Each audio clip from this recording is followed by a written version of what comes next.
Wow, wow, wow, ladies and gentlemen. I told y'all, man. I told y'all. Sam Jones, the manager of Jack Catterall himself, following Teofimo Lopez's win against Rolly Romero, is letting it be known. This is Sam Jones taking all over his Instagram. He got it on the story, taking it to his story, posting it. Ladies and gentlemen, Sam Jones reacts to an interview that Keith Conley had, saying that they would like to explore unification fights, possibly looking at the winners out of Ryan Garcia and Conor Benn. If Conor Benn wins that fight, who is a Keith Conley fighter, ladies and gentlemen, they could be taking that fight. Keith Conley, both Teofimo Lopez and Conor Benn, manager. If Conor Benn wins, and this fight could be going to the UK, it's a fight that Teofimo Lopez, is a fight that they want to set up, ladies and gentlemen. It doesn't look like that's going to happen. Now, one thing I do know is that unifications trump mandatories. But as you see here, Sam Jones is letting it be known that they've already signed a contract with the WBA in an agreement that the winners out of Shakram Gayazov and Jack Catterall for the WBA regular welterweight title would be up next.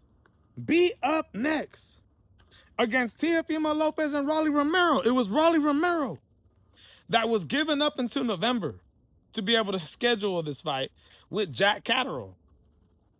It was Rolly Romero who faced Teofimo Lopez.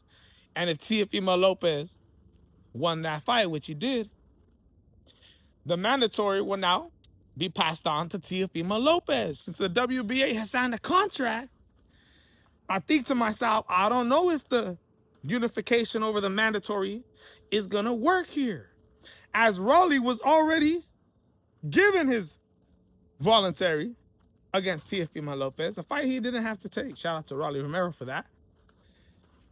But now Teofimo Lopez has up to November. He has until November to be able to make this fight happen. So I say to myself, man, I don't know if Teofimo Lopez is going to become an undisputed world champion coming up. The man has plans. He's trying to unify titles. Hey, I don't know, bro. Jack Catterall's pressing the issue. Sam Jones is pressing the issue. And based off of his message right here, if they decide to go elsewhere, then the WBA will be going against their contract that they have signed, ladies and gentlemen. There's a petition in place already. Very, very interesting stuff. Jack Catterall, man, I'm telling y'all, Rolly Romero didn't want nothing to do with Jack Catterall. He didn't want nothing to do with Shakram Gayazov. Rather take a higher paying fight, even though he knows he was probably going to lose.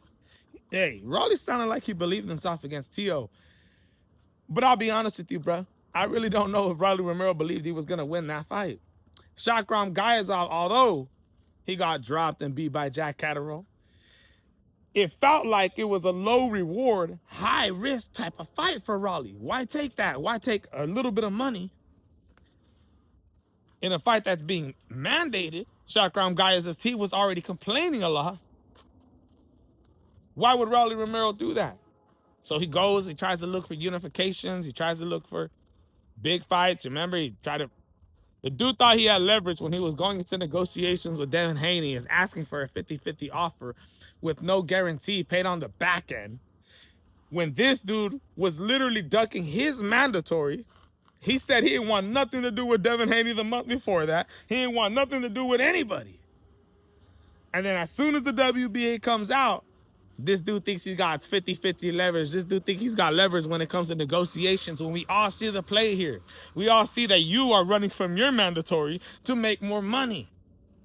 Ladies and gentlemen, so Rolly Romero goes and fights Teofimo Lopez. Teofimo Lopez grabs Jack Catterall, as Jack Catterall and Shakram Gayazov were ordered to fight each other for the WBA regular welterweight title. Remember, they scooted Rolly Romero up to the super welterweight champion.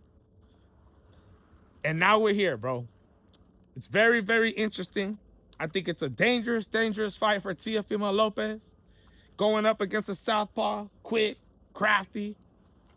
And honestly, Jack Catterall moving up to 147 pounds, he actually has had a pretty good transition, bro. A lot of fighters don't carry that power, or just don't look the same, or punch resistance is different. But Jack Catterall has been impressing me at 147, ladies and gentlemen. So that being said, we got to see how this all ends up playing out. Based off of what Sam Jones is saying and Jack Catterall and the amount of posts that they're putting out there, they want this fight next. They already turned down the Keyshawn Davis fight that was being in reports about, you know, Eddie Hearn and putting on a card on Netflix and Tyson Fury. They have both came out and basically turned that fight down and said, no, we're next in line for that WBA super welterweight title. So we're going to wait. They keep saying that there's a contract in place, that this has to happen by November. And if Teofimo Lopez and the WBA allows him to go elsewhere, then that's going to be a breach of contract, ladies and gentlemen. We got to see how this all ends up playing out. But as of right now, it's looking like Jack Catterall and Teofimo Lopez are going to fight next. I know Teofimo Lopez says he's becoming a father. He says he wants to take a little bit of time off, see what happens with the Ryan Garcia and Conor Benn fight. But hey, you don't got that much time, ladies and gentlemen. You don't. And you're going to have to fight in November if you don't want to get that title stripped. At least that's how everything is looking right now. Let's see if the WBA pulls some strings or some type of bullcrap, ladies and gentlemen. Let me know what you guys think, though. I'm out.